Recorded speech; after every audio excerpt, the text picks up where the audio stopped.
Hey all and welcome. If you're new to my channel, my name is Amanda, and if you are not, welcome back. I figured that today would be a good time to post my last Halloweenish on the autismal theme. However, you can utilize this throughout the fall season, so don't be sad. If you did not know, we are making pumpkin cake today. I'm making them into little tiny cakes. My mold that I am using is pumpkins, but they're jack-o'-lanterns. So down in the description, they're just pumpkins. They're not jack-o'-lanterns. I feel like that's more autismal versus Halloween. So there you go. But before we get started, don't forget to hit that like, comment, and subscribe, the little bell, get the notifications so you know whenever something new is coming out for me, and I just really appreciate it.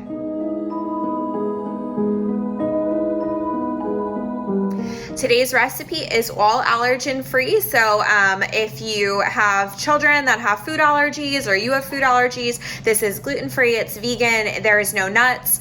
I have down in the description the ingredients I used. They're also going to be on the next slide for you to follow along. You will see that I utilized coconut oil. However, I'm going to put some alternatives that you could utilize in lieu of the coconut. So don't stress too much about that. Same with the coconut sugar. You can utilize regular. It's no big deal. It'll taste just as amazing. So without further ado, let's eat this because it's always a good time for cake, right?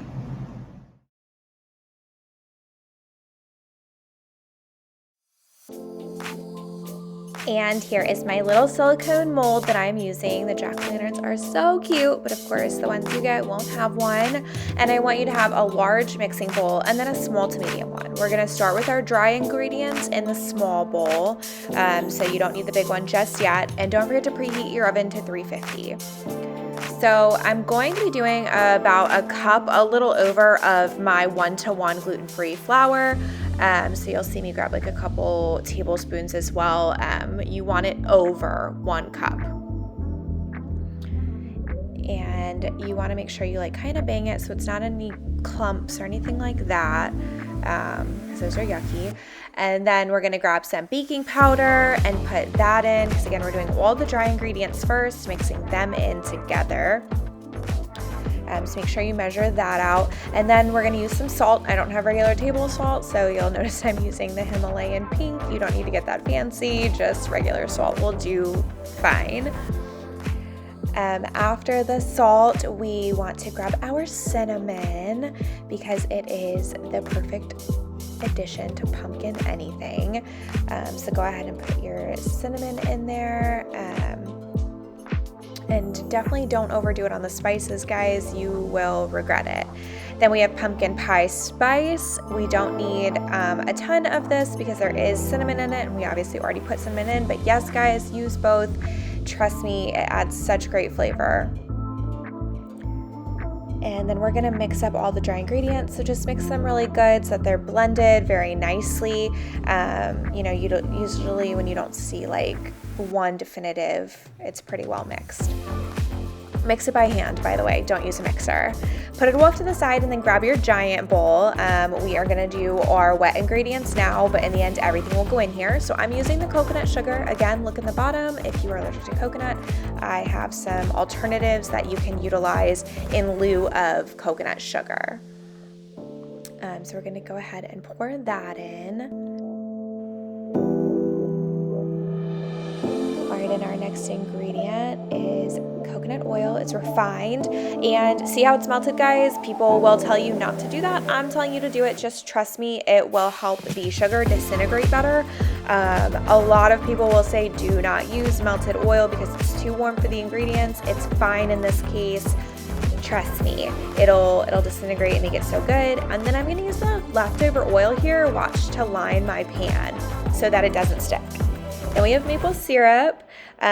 You can also utilize honey. If you don't have maple syrup, go ahead and use honey or agave. Whatever you'd like to use as a liquid sweetener is totally fine. But I'm using maple. And now we have pumpkin, not pie. Do not use pumpkin pie filling. Please use 100% pure pumpkin.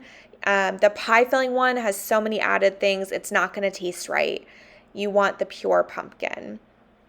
And we're gonna go ahead and add this in here. This is, of course, our most important ingredient. We would not have pumpkin cake without our pumpkin filling, so go ahead and throw that in the bowl. I like to have a little bit extra than what the recipe I have in the description calls for. Add your water and vanilla, pure vanilla, guys. Please don't get that fake vanilla. Use some pure extract. Trust me, look up where the fake one comes from. So I want you to go ahead and mix your wet ingredients together first.